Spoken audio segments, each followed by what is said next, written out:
Welcome in, everybody, for another edition of Auburn Football Head-to-Head, brought to you by the Alabama Cattlemen's Association. Simone Eli alongside Jerry Humphrey III as we roll into a new era for the Auburn Tigers. Of course, Auburn electing to make a change at their head coaching position this past weekend, firing head coach Hugh Freeze after another loss for the Auburn Tigers. Jerry, obviously, anytime there's a change, there's a lot of different feelings on both sides of the decision. Kind of what is the state of the state for Auburn as they gear up for this game against Vanderbilt after the change their head coach?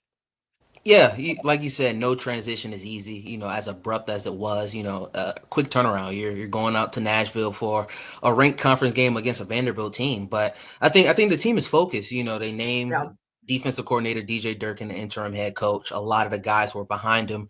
They were here for the decision. And as hard as it was for John Cohen to pull that plug, he has the confidence that DJ Durkin can, win out these next 3 games and at least, set the temperature up for this coaching search he's going to have to endure. Yeah, of course. When we talked a couple of weeks ago, Auburn had gotten the best of Arkansas on the road, and then just that game against Kentucky. Before we really dive into the Vanderbilt prep, Jerry, let's just talk about what didn't go well for Auburn offensively in that game. Obviously, only putting up 3 points. Hugh Freeze kind of, came in to the situation there at Auburn with the thought and kind of the expectation for there to be, a really well-run offense. It just hasn't worked. In his 2 and almost 3 years there on the Plains, just hasn't worked. Which is what hasn't really gone well, because it's never really one guy, it's never one coach, it's never one player. Just overall, what's your take on that? What are you hearing after that decision was made? Yeah, I mean, you kind of look at it and, seeing what transpired against Kentucky, it makes you think like, man, was it really Jackson Arnold? Was it really Peyton Thorne? And, you see 3 different quarterbacks under this same, play calling system, and it just hasn't worked. And, with Kentucky's defense ranking, 14 in the SEC, and you only put up 3 points, it's so much you can put on the players at that, the lack of execution. I think, play calling was a big driving force into that. And it kind of just showed that, Hugh Freeze's overall philosophy in his second stint in the SEC, it kind of just passed him by. He couldn't adjust to the modern game. And, even with the amount of players he had on offense, he just could not find a true identity of what he wanted his offense to look like. And I just think we kind of just saw that just spoil over against Kentucky. And that led to the decision. Yeah, Auburn, not all is lost with this season necessarily. I mean, Auburn is still, a 4-win team right now, 4-5 with Vanderbilt, the bye week, Mercer, and then, of course, the Iron Bowl, where we have seen all types of things over the last however many, decades that game has been played. But when you think about the Auburn season right now, DJ Durkin's going to come in. This is a guy who has head coaching experience. He's kind of a player's coach, and that they like him. He's got a lot of energy. I think we've seen some images and some video out from practice. Lots of defensive guys typically are that high energy, just caliber person. You kind of got to be on that side of the ball.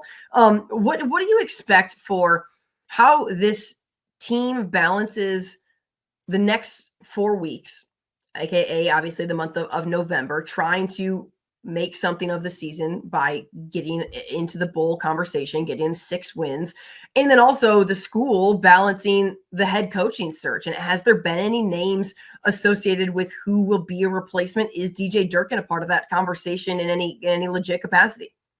Yeah, so Cohen did say on Monday that, Durkin is part of the pool of candidates they're looking at. So essentially these next 3 games is kind of like Durkin's, tryout basically for the job. Resume, Seeing if he can, do it. So I think Durkin, he's keeping the main thing. He's focusing on going 1-0 every week. And I think, with the team kind of backing him, he has that confidence where it's like you said, the season is not dead. We went out these next 3 games, we're bowl eligible. So I think that's the overall goal, just to keep things afloat for Auburn. Things hasn't gone to the playoff expectations they had, back in August. But now at least, in these final 3 games, they want to put their best foot forward.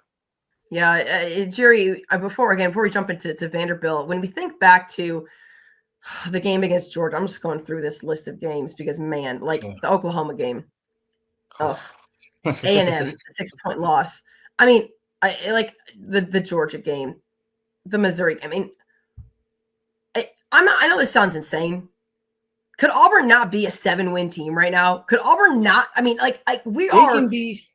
plays, we are inches, yards, a bad call, a missed call, Yeah.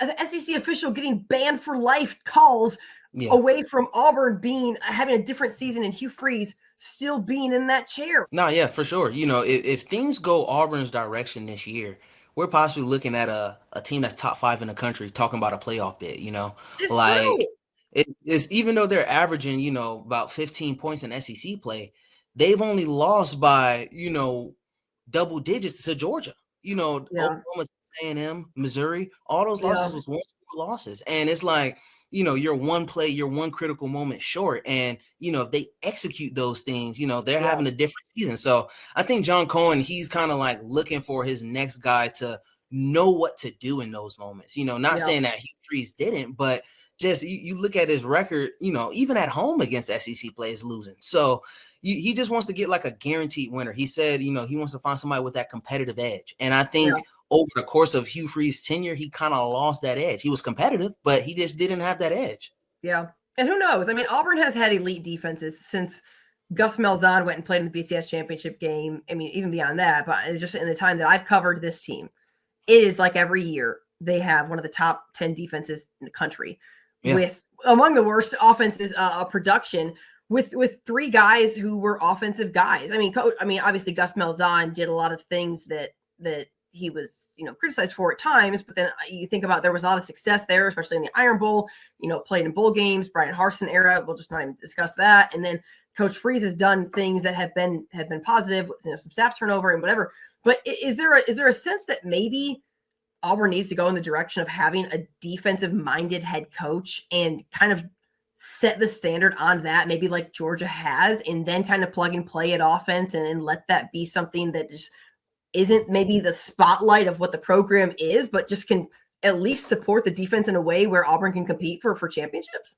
Yeah, no, I totally understand. I think if you keep Durkin on the staff next year, the defense identity is always going to be there. I think this coaching search, they need to find a quarterback-minded coach. All right, let's talk about Vanderbilt. The Auburn Tigers will go to Vanderbilt there in Nashville. The Vanderbilt team that's 7-2. Diego Pavia obviously is a guy that has become like the villain of the SEC, but kind of in a great way if you just can embrace what it is that he is right now.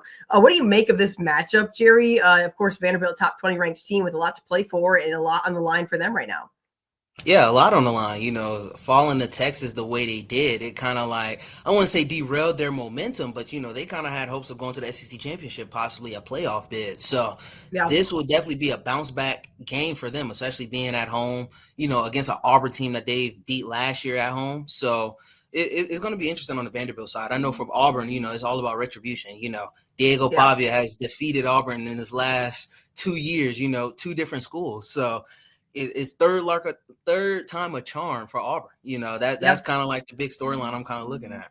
Yeah, good point. Really, really good point there, Jerry. When you think about this Vanderbilt team, like you mentioned, did fall to Texas last week, but not all is lost. There's still a ton to play for. Whereas like Auburn has, it's like, hey, let's just try to pull off a big road win. The line at last check was like 6.5.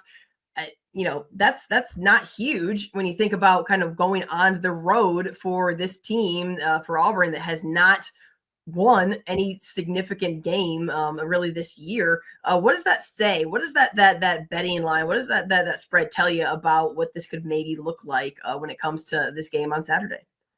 I think it's going to tell us that, we're in for a grudge match. Auburn has nothing to lose. So I think they're going to play like the most freest we've ever seen them this year.